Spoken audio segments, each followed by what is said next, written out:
Bem-vindo ao Café com Cavanha. Estamos hoje com Eduardo Costa, CEO da Ouro Negro, Lélio Souza, CEO da Intelli, e Manuel Segada, sócio-gerente da Conint. Boa tarde a todos. Boa tarde. O movimento da digitalização e a indústria 4.0, esses dois assuntos que às vezes até confunde um pouco o conceito, se algum de vocês quiser explicar, parece que está bastante forte. E a pergunta é, nos outros segmentos produtivos, comparados com óleo e gás, como está isso? Se eu puder começar puxando um pouquinho a fila, né? Até comentando dos conceitos, eu enxergo hoje a digitalização de forma mais ampla, genérica, né? O advento aí de canais digitais como apps e websites e a conectividade de sensores de uma forma geral chamada de digitalização dos negócios, né? Quando a gente leva isso para a indústria, né? E tentando caracterizar os ciclos de evolução da indústria, talvez agora estamos vivendo um novo ciclo que batizamos aí de indústria 4.0, caracterizado principalmente pela quantidade de sensores conectados. O sensor em si não é uma grande novidade, mas a conexão desses sensores, o poder computacional na ponta, né, levando uma capacidade de edge computing na ponta, análise de dados, grandes volumes de dados em tempo real, isso te possibilita gerir operações industriais de uma forma muito diferente como a gente vem gerindo até então, né? Entrando no tópico de indústria de petróleo, alguns estudos de McKinsey, entre outros institutos, mostram que essa indústria gera muito dado, mas ainda utiliza muito pouco esses dados para inteligência operacional e tomada de decisão, né? Na minha leitura, o cenário de valor de petróleo baixo e uma necessidade de busca de competitividade, de segurança, etc., está fazendo com que essas empresas, né, a maioria das empresas, olhem a tecnologia como uma grande alavanca para vencer esses desafios, e entra aí uma oportunidade, né, entra aí a jornada da indústria 4.0 na indústria de petróleo. E os outros segmentos estariam mais avançados ou menos avançados? Tem aí uma pesquisa, que é a pesquisa da IFS, ela viu como mais avançados a aeronáutica, automotivo, construção e montagem, isso era mais avançado. Se não me engano, dava 44% para automotivo e, por exemplo, óleo e gás, 19% das empresas estavam já fazendo alguma coisa. Ou seja, tem um potencial enorme. Então. Não, enorme. Mas todas as empresas hoje de petróleo estão planejando alguma coisa. A própria Petrobras criou esse ano uma gerência geral de transformação digital, só para dar uma ideia. Todos estão planejando ou já executando alguma coisa. Entendi. Isso mais em upstream, mais em downstream? Você tem alguma experiência de upstream nesse campo na sua companhia? Sim. Eu acho que a Ouro Negro até está bem centrada nos produtos que ela desenvolve em upstream e tecnologias voltadas ao que estamos chamando de indústria 4.0, né?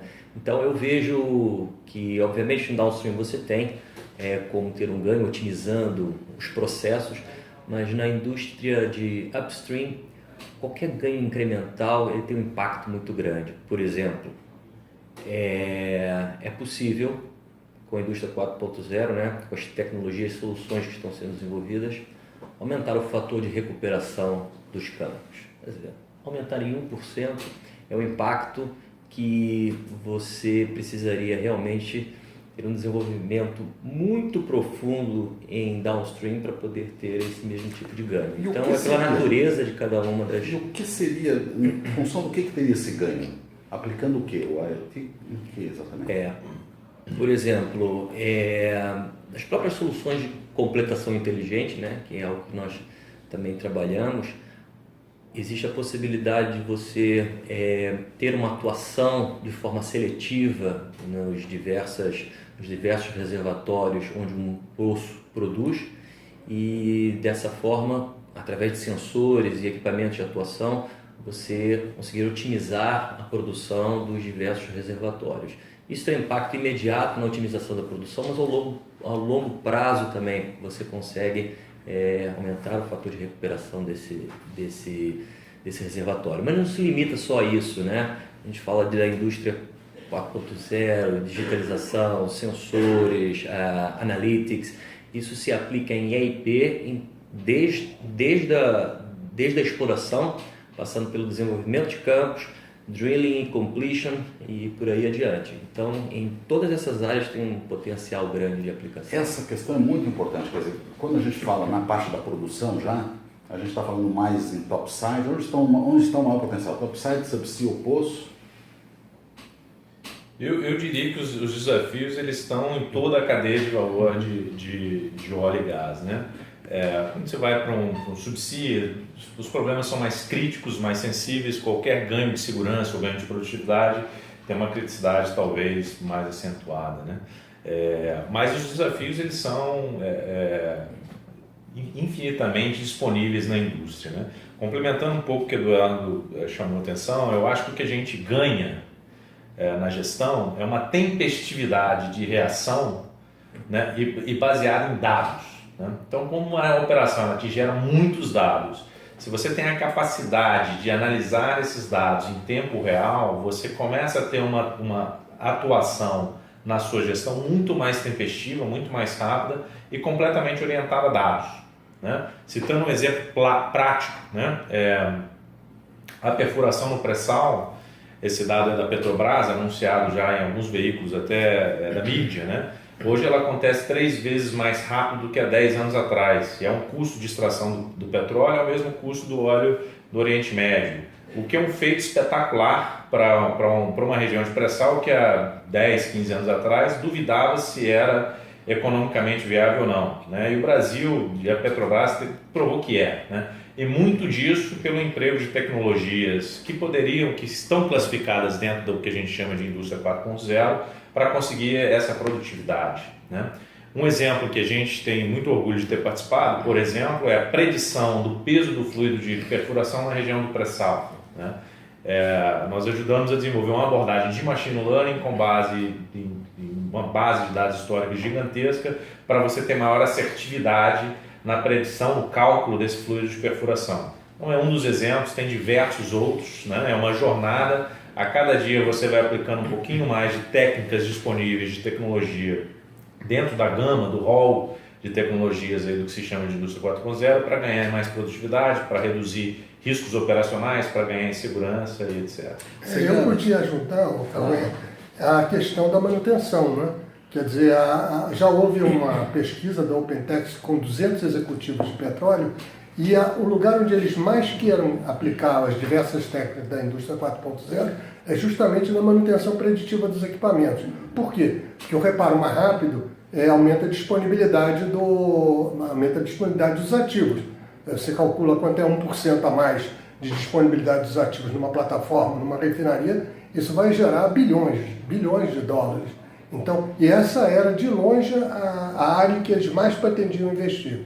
Quer dizer, você está dizendo o seguinte, não só na operação, nos controles e decisões da operação, tomando os dados dos diversos processos, mas também na vida útil como manutenção. Sim, certamente. A própria Petrobras, já que vocês citaram a Petrobras, ela, antes mesmo de se falar em transformação digital, ela fez aquilo que chamava de GDIG, Gerência dos Campos Digitais. O que era o GDIG no fundo? Era uma série de tecnologias para aumentar o fator de recuperação, para aumentar a disponibilidade dos ativos, enfim. Eu diria que a própria transformação digital hoje é uma evolução. Completação inteligente, que o Eduardo citou, já existia no Brasil em 97. Então, e os sensores lá embaixo fazendo isso. É essa pergunta que eu queria remeter para você também, quer dizer, não é só automação, além de automação, é a captura desses dados todos, o trabalho de predição, os trabalhos de decisão, quer dizer, esse canal está sendo integrado agora de uma forma mais ampla, né? E que esse é o grande movimento, então. Certamente, certamente. Até porque dizem que hoje em dia 45% dos dados estão vindo da parte digamos, direto das máquinas, 55% das aplicações corporativas, ERP, CRM.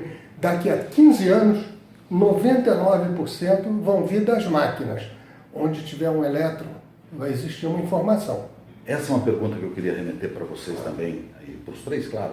Quer dizer, os sensores hoje não são em quantidade e qualidade, não qualidade, qualificação suficiente, eu diria. A gente vai ter que botar muito mais sensores para serem capturadas as variáveis de processo do que a gente tem hoje ou não?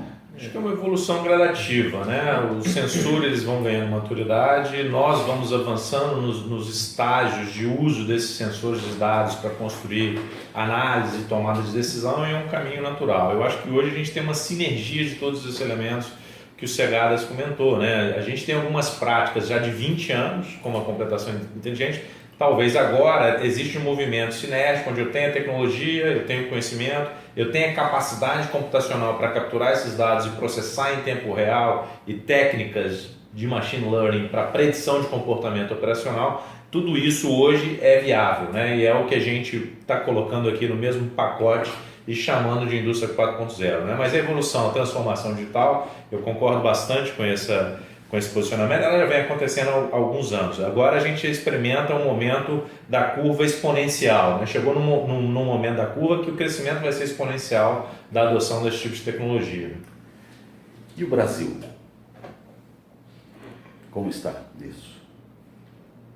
Ele vem se preparando, sem dúvida nenhuma.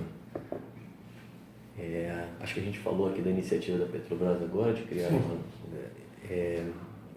um novo grupo dedicado A transformação digital. Transformação digital e na própria OTC, que a gente estava na semana retrasada, né, em Houston, de um pavilhão das empresas brasileiras, era nítido observar que não poucas, mas algumas já estão se dedicando e se preparando para capturar essa oportunidade. Acho que o Brasil tem um trabalho pela frente, né? Talvez começamos um pouquinho depois de alguns outros países mais desenvolvidos. Acho que o governo tomou para si um papel importante de ter um plano da indústria 4.0 para o país, né? Apartidário, eu vejo o CNI com uma participação bastante intensa nesse sentido, trazendo o empresariado para junto às discussões. Existem consultas públicas sendo realizadas pelo governo, os relatórios até então publicados, né? Foi feito já um primeiro trabalho concluído.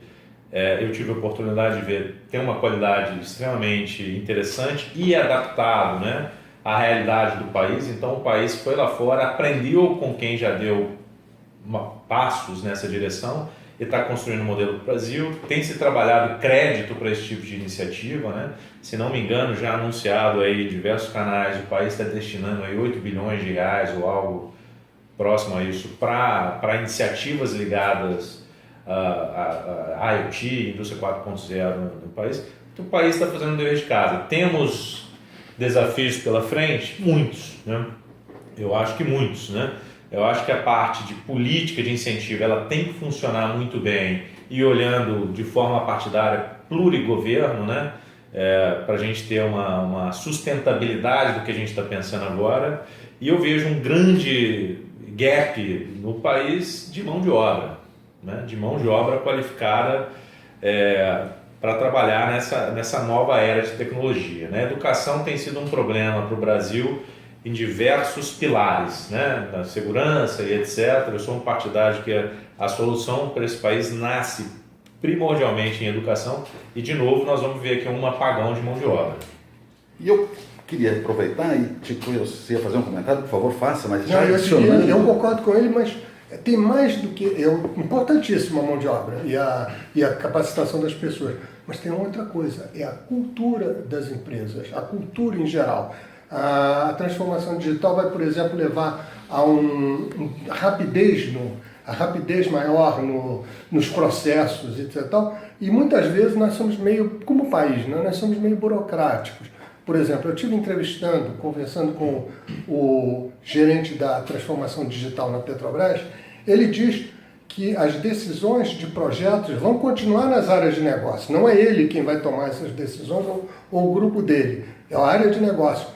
Mas ele está muito preocupado, e eu acho que ele tem toda a razão, que a cultura da organização tem que mudar para algo mais rápido, porque senão a gente vai ter só o lado do custo, mas não vai ter o lado da velocidade. Eu acho que esse ponto é excelente, a gente vê isso na prática, né? Muitas vezes a ignorância ela tem a sua beleza, né? Porque aquilo que não se sabe não é esperado nenhuma reação, né? A partir do momento que toda essa tecnologia está te trazendo ciência de como a sua operação está se comportando nesse momento, você tem uma oportunidade de criar valor nessa operação, mas é agora. Essa tomada de decisão, essa atitude, ela é diferente, ela tem que ser outra, né? Eduardo, e a universidade, e a pesquisa? Isso faz falta, isso não faz falta? A gente tem, a gente não tem para essa causa? Ela tem um impacto fundamental, um papel fundamental, e ela existe sim, ela existe. As operadoras, elas destinam, até por obrigação governamental, elas destinam boa parte dos recursos para pesquisa e desenvolvimento. 1% da ANP. 1% da ANP. Não é 1%, mas sem entrar nos detalhes, é um valor realmente significativo. O fato é que existe uma distância muito grande entre a pesquisa e o produto ir para o mercado. E é justamente nesse espaço onde deveriam florescer muitas empresas dedicadas a esse objetivo, fazer essa ponte. E por vezes pergunta, mas nada chega aqui? Será que é por causa da falta de pesquisa? Não, a pesquisa existe, se produz muito no Brasil. A conexão é que não está boa. A conexão de transformar essa produção científica em um produto é o que precisa ser olhado com mais cuidado. Esse eu acho que são os deveres de casa que a gente precisa fazer. Quando você compara, por exemplo, com os Estados Unidos, um professor dos Estados Unidos hoje é medido por quantas startups ele ajuda a lançar, né? E não mais por quantos artigos ele escreveu simplesmente, né? Então ele está muito inserido no contexto de inovação, de startups, de produtiva. A pesquisa ela é aplicada, né? Na veia, né? Ela nasce já com o objetivo de criar uma empresa, de criar um business, etc. Isso o nosso país, o Brasil, carece um pouco de ligar, de trazer mais essa união entre universidades, o meio empreendedor geral, as startups, etc., e as empresas, criando um ciclo virtuoso em cima disso. Eu acho que tem muitas iniciativas sendo feitas, né, nas universidades, etc. Isso talvez precisa de um amparo de país nacional para acelerar esse movimento, né, no país. Muita criatividade no país, né? A gente precisa transformar isso em business. Agora eu acho que a universidade, quer dizer, as empresas deveriam liderar esse processo de pedir esses projetos, porque veja, por exemplo, o Rio de Janeiro. No Rio de Janeiro, onde eu vivo, tanto a COP, quanto a PUC, quanto a Fluminense, todas essas universidades, quando são acionadas em relação a projetos específicos empresariais, elas tendem a reagir, a fazer, por exemplo. Respondem bem. Respondem bem. O caso clássico do pré-sal, o caso clássico da exploração e produção. Quantos e quantos projetos? Só a COP fez mais de 1000 projetos para a Petrobras. São mais de 1000. Eu estive lá no coquetel de comemoração do 1000º projeto. Então, quando você aciona, ela responde. Acho que as empresas também têm um ponto. Precisa fazer isso mais sustentável, né? Tem um parque tecnológico na UFRJ muito bom, né? Diria de nível de primeiro mundo. O Embrapi, né? É um programa do governo que busca essa conexão e a universidade está bastante ativa nisso. Inclusive na OTC ressalta aqui um parabéns ao UFRJ que correu, né? A OTC, o pavilhão brasileiro, apresentando esse projeto, né? Essa linha de crédito. O CNI tem feito um trabalho agora de proposta de renovação do currículo de engenharia no país, onde existe um vínculo muito forte da indústria com a universidade. Eu acho que tem diversas iniciativas sendo tomadas, né? O país, de certa forma, acordou para isso, quer fazer. Se a gente tiver um arcabouço, né? uma estrutura que nos permita caminhar com isso numa visão de médio e longo prazo, eu acho que a gente dá esse passo, né? Componentes. A gente não fabrica componentes no Brasil, pelo menos que eu saiba, não tenho informação completa. Isso é um problema ou isso não é um problema, Eduardo? Eu não vejo isso necessariamente como um problema. Eu acho que não só geograficamente as características são diferentes, como com o tempo as características mudam também. Então eu acho que olhando hoje para o Brasil, do jeito que ele olhando especificamente para o Rio de Janeiro, eu acho que a iniciativa pública e privada tem que olhar para as oportunidades de gerar valor, sejam elas fabricando componente ou gerando inovação a partir da junção de componentes, né? Então, e gerar valor com visão também de sustentabilidade, ao curto e ao longo prazo. Então, se o Brasil fabrica ou não fabrica os componentes? Acho que sim, poderia fabricar mais, dependendo da indústria, mas eu acho que o importante é olhar como que você vai gerar Captura impacto. valor. Gerar impacto. E quando diz gerar impacto, gerar valor para todos que estão envolvidos no... Interessante esse teu raciocínio, porque remete ao caso, em paralelo, é óbvio, com o caso da Embraer, que também não fabrica seus componentes todos, mas monta e gera um tremendo valor como indústria, não? Então acho que tem a ver um pouco com esse seu raciocínio. Eu acho que algum nicho sempre existirá, mas eu sou meio descrente por uma razão mundial. 90% da indústria de petróleo, de componentes de TI, elas estão ou na costa oeste dos Estados Unidos ou na China, ou na costa da China. É preciso ter escala, é preciso ter preço. O próprio Estados Unidos ocupa a Europa nessas coisas. E a China está ocupando aquele lado do Oriente, etc. e tal. E eu acho que nós não vamos ter escala. Eu sou do tempo da reserva de mercado e nessa área de hardware não restou muita coisa depois daqueles anos 70, né? Então eu concordo inteiramente com o Eduardo. Mas não é um problema, é um fato, né? Esse é um fato. Traz alguma reflexão de por que o país não é competitivo em produzir componentes.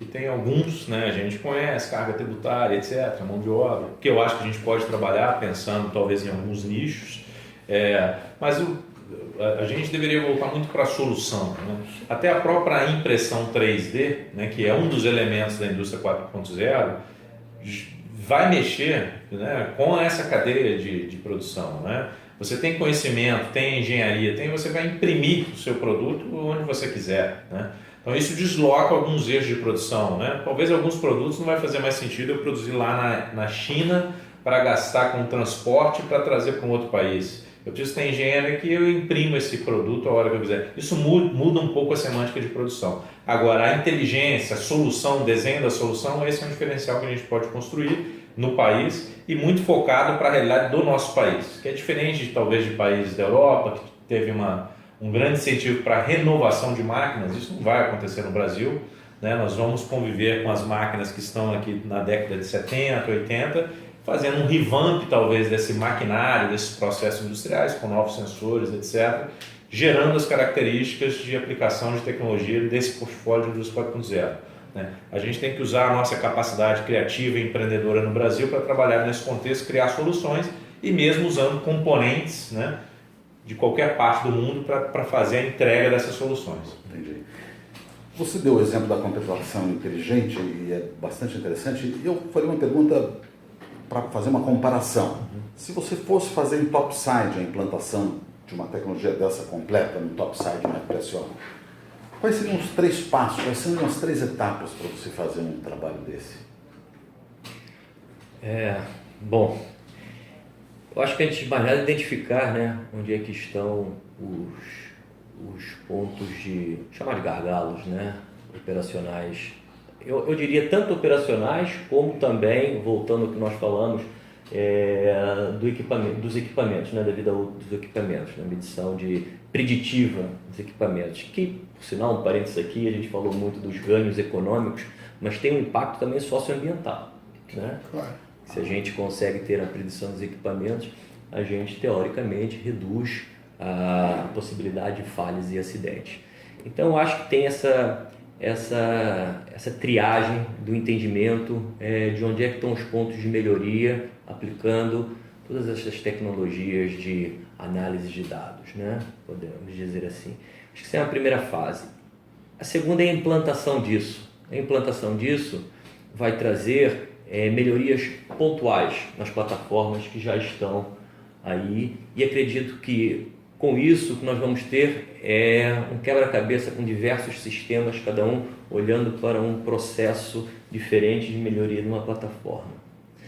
E eu diria que a terceira etapa seria não mais nas plataformas que estão aí, mas no desenvolvimento das plataformas, onde esse conceito de implementar, automatizar, digitalizar todo o topside fosse algo integrado, onde você conseguisse tirar, inclusive, a sinergia entre a automatização de todos esses processos, que eu acho que numa primeira etapa vai ser feita de forma independente, vai ter overlap de dados, vai ter uma ineficiência. Acho que é uma visão de onde é que estão os problemas, resolver os problemas de curto prazo e aplicar toda essa tecnologia numa terceira etapa, na fase de desenvolvimento. E isso serve para topside, serve para subsea e serve para poço. Eu acho que Eduardo tocou exatamente no ponto. Sempre será muito mais fácil colocar nas novos empreendimentos. Vamos pegar, por exemplo, o caso do Brasil. Quantos leilões acabaram de haver? Claro que não vai ser rápido, quer dizer, vai levar pelo menos um ano para descobrir petróleo, para isso, para aquilo, mas depois vão vir uma série de projetos, um atrás do outro, que grandes comparados com anos que a gente ficou parado, né, nessa questão. Neste é o momento, este vai ser o momento. É sempre muito mais fácil implantar esses sensores dentro dos novos projetos, seja em topside, seja no subsea, seja onde for, vai ser muito mais fácil no próximo. Não estou fechando a questão nos sistemas atuais, mas a prioridade, na minha opinião, vai ser nos novos. Esperando que o Estado faça uma regulação ou é uma questão de economicidade da indústria? Economicidade. Economicidade. Lembre, por exemplo, que essa explosão, em parte, é porque os sensores hoje estão 1/3 do preço do que era 10 anos atrás. E vão baixar mais. E os ganhos de produtividade, predição, redução de risco, como vocês citaram também, eu acho que isso começa a se tornar fisicamente visível, vamos chamar assim, né? Sim. A indústria, o momento da indústria favorece isso, o valor do barril, eu preciso ser mais produtivo, a dificuldade de extração nos campos dos blocos atuais, tudo isso leva a um uso mais intenso de tecnologia para ser mais seguro, para evitar acidentes como a gente teve no Golfo em 2010, para ser mais produtivo, etc. Acho que o Estado tem um papel de ajudar, né? Mas não é o protagonista nessa história. Né? A indústria, como um todo, é protagonista por conta dos Exatamente. Fazer uma pergunta de visão para o futuro, um questionamento, né? Blockchain está na moda, todo mundo falando de blockchain, inclusive as derivadas dele, como os Bitcoin da vida. Isso na indústria de petróleo, isso na IoT, na digitalização, o que isso significa para vocês? O blockchain em si, não as suas derivadas de moedas virtuais, o blockchain em si, de modo abrangente, ele pode ser usado em qualquer indústria na forma da evolução de controle de contratos, de relações entre partes. Né?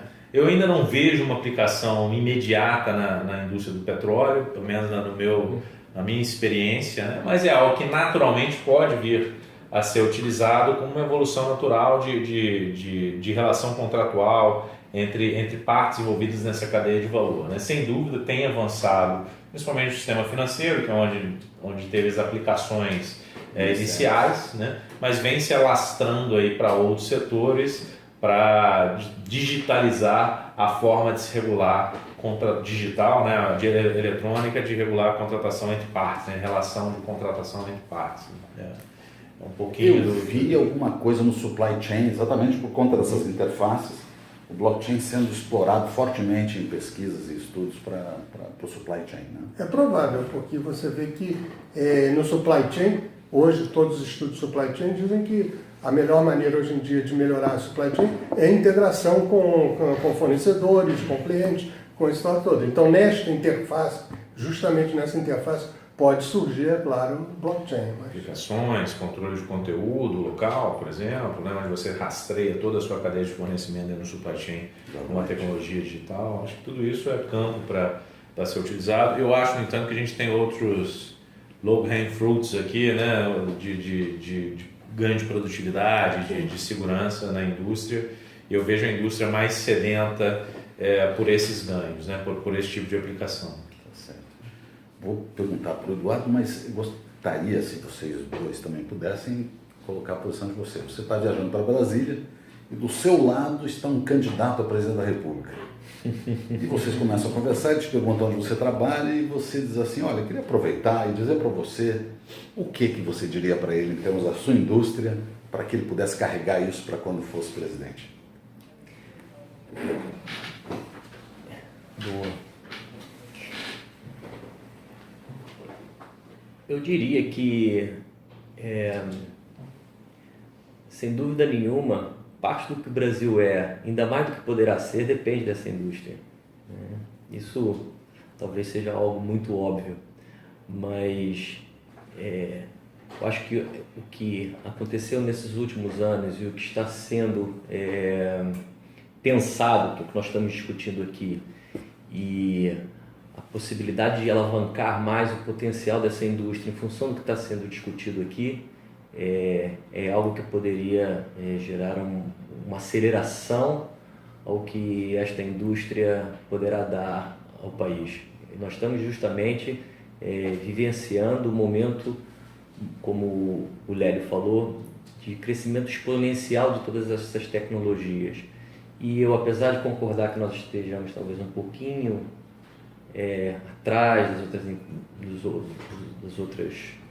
outros países que produzem petróleo no mundo, eu tenho certeza que o histórico de inovação tecnológica como referência à Petrobras permite, sem dúvida nenhuma, com um olhar e o cuidado de fortalecer todo esse esforço, que é o que seria muito bem-vindo desse presidente, de nos colocar num patamar que a Petrobras não tenha, mas já teve muito mais força da empresa líder subsea mundial. Então não vejo por que o Brasil não ser a empresa líder das aplicações da indústria 4.0 na indústria de óleo e gás, potencializando assim tudo que já tem presente hoje em dia. Obrigado. Você falaria alguma coisa para ele ou não diria nada? Não, é mais ou menos por aí. Eu vejo, por exemplo, que um presidente ele não vai influenciar, digamos, o dia a dia de cada coisa. Precisa ver pelo menos qual é o plano geral para o país, né? Quer dizer, e eu vejo que o Brasil precisa se inserir dentro do contexto mundial. Ele precisa cada vez mais ser competitivo a nível mundial. Então, por isto mesmo, é que eu vejo que todo esse movimento é imprescindível para nós termos uma indústria competitiva, uma indústria que seja exportadora, etc. e tal. Então, ele deve procurar, como presidente, buscar, ele não vai ser uma pessoa que vai conhecer detalhes de cada uma coisa. Ele deve procurar algumas pessoas que conheçam este assunto do ponto de vista da indústria, não é? Do ponto de vista da universidade. E este grupo, sim, vai propor algumas coisas para ele que ele possa levar. Mas o objetivo final é que nós tenhamos uma indústria competitiva, exportadora a nível mundial, dentro das nossas possibilidades. Empresa de classe mundial. Isso, é isso aí. Lélio, e aí você conversou com ele e em janeiro virou presidente. Aí você vai lembrar o que você falou. É uma pena que o voo seja só até Brasília. Mas eu concordo, né? Acho que o Brasil hoje, no cenário de petróleo mundial, é a melhor oportunidade de investimento no mundo hoje de petróleo, né? Eu ousaria dizer aqui que é uma das melhores oportunidades de investimento. Tanto é que esse leilão, né, os últimos leilões, sinalizou um apetite, mesmo com toda a incerteza política, se assim posso colocar, um apetite muito grande das empresas de voltar a investir no Brasil, né? O cenário tecnológico é super favorável, a nossa condição de extração de petróleo é super interessante, super favorável. A gente precisa de governos, né? Eu acho que isso transcende 4 anos, de governos que dê sustentabilidade jurídica e de negócio para que existam investimentos continuados na atividade de extração de petróleo no Brasil. A Petrobras, especificamente, ela pode ser uma das melhores, como já foi, tem que voltar a ser uma das melhores empresas de petróleo do mundo, né? Se a gente deixá-la ser uma empresa, né, e não um órgão governamental, o compromisso dela seja a empresa, eu tenho certeza que a Petrobras volta a figurar entre as grandes empresas de petróleo no mundo, né? Eu acho que é isso, né? O governo precisa dar um plano que é plurigoverno, né? Um plano de país e que dê tranquilidade, dê sustentabilidade jurídica para que existam investimentos nessa atividade no Brasil. Como o Eduardo bem colocou, acho que essa indústria ela vai ter ainda durante muito tempo um papel diferenciado na construção de riqueza para o país. Isso tem que ser bem feito. Mais alguma coisa que vocês esqueceram de comentar? Obrigado pela oportunidade de estar aqui falando contigo. Igualmente. Eduardo com Segadas, é uma oportunidade de aprender um pouco mais. Obrigado, Lélio e Segadas, pelo tempo e disponibilidade. Cavanha.café com Brasil Energia Petróleo. Obrigado.